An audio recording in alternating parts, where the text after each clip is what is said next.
এই ভিডিওর মাধ্যমে আমি আপনাদের কিছু কথা বলতে চাই। জানি এটা কার ভালো লাগবে কার লাগবে না। হুম, কিন্তু আজ পর্যন্ত আমি যা জানি এই ফেসবুক, টিকটক, ইউটিউব, আমি মেলা মানুষের রাস্তাঘাটে ভালোবাসার জন্য, প্রেম প্রীতির জন্য পাগল হতে দেখছি, টাকার জন্য ছাড়তে দেখছি, ভালোবাসার জন্য পাগলা হয়ে রাস্তায় রাস্তায় ঘুরে বেড়াই, ভালোবাসার জন্য বিষ খাই, আত্মহত্যা করে। আত্মহত্যা মহাপাপ, তবুও ভালোবাসার জন্য মানুষ আত্মহত্যা করে। টাকা, টাকার জন্য মানুষ পরিবার ছাড়ে, দেশ ছাড়ে, নিজের মাতৃভূমি ছাড়ে, শুধু টাকার জন্যই। সন্তান ছেড়ে অনেক দূরে চলে যায়, নিজের পরিবার ছেড়ে, নিজের দেশ ছেড়ে অনেক দূরে চলে যায়, শুধু টাকার কারণেই।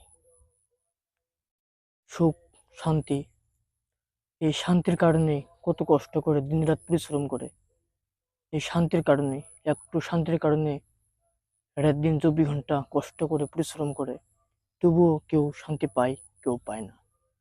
আমি আজ পর্যন্ত দেখলাম না কেউ নামাজের জন্য কাঁদিতে, আজ পর্যন্ত দেখলাম না কেউ জান্নাতে যাওয়ার জন্য কাঁদিতে।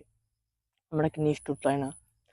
সব কোটা দিয়েই কাঁদি, কিন্তু জান্নাতে যে নামাজ ছাড়া যা যাব না, আমি সেই দুঃখে কাঁদি না। জান্নাতে যাইতে হলে যে নামাজ পড়তে হবে, জান্নাতে যাইতে হলে নামাজ পড়তে হবে, জান্নাতে যাইতে হলে আল্লাহকে খুশি করাতে হবে। নামাজ হলো বেহেশতের চাবি। জান্নাতে যাইতে হলে আমাদেরকে নামাজ পড়তে হবে, কিন্তু আমরা সেটা বলি না, সেটা আমরা করি না।